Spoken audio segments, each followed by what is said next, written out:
Tonight, more dead dolphins have washed ashore on one local beach as domoic acid poisoning continues to spread along the California coast.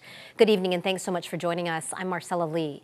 This morning, 3 dolphins were found in Mission Beach. It comes just one day after another dolphin washed up near the same location. CBS 8's Shannon Handy spoke with experts today about the cause and what is being done to address it. Researchers here at Scripps Oceanography have been monitoring the situation. They say domoic acid has been detected in our oceans for decades, but right now it's impacting sea life much earlier compared to years past. That's kind of crazy. This morning, people walking along Mission Beach near Belmont Park came across a disturbing sight. A group of dead dolphins washed ashore. That's the first time I've ever seen it. A CBS 8 viewer alerted us. When we arrived, there was only one. I have since confirmed there were a total of 3.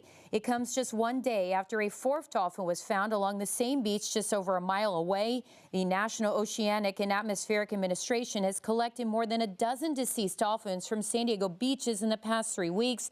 They're all being tested for domoic acid poisoning caused by a neurotoxin produced by algae blooms. The toxin can be found in shellfish and small fish. It spreads to larger predators after they ingest it. The entire Pacific, at least along the California coast, is being impacted. Clarissa Anderson is the director of the Southern California Coastal Ocean Observing System at Scripps Institution of Oceanography. She says toxic algae blooms usually occur in the spring or summer, but her team detected high levels of it back in December. She believes it started earlier because of La Nina, which is prolonged cold surface waters that are really cold because of upwelled water. And that upwelled water is very high in nutrients, and it's more higher nutrients this year than it has been in a long, long time. As for why so many animals are getting sick, Anderson tells me it's something researchers are looking into. It seems to be happening from the near shore all the way offshore and very deep in the water column. Animals that live at these different spatial scales are being impacted, and we don't always see that kind of a broad scale spatial impact. While there's no way to stop the algae blooms, Anderson says they can predict their timing, which helps area rescue groups who are trying to save animals.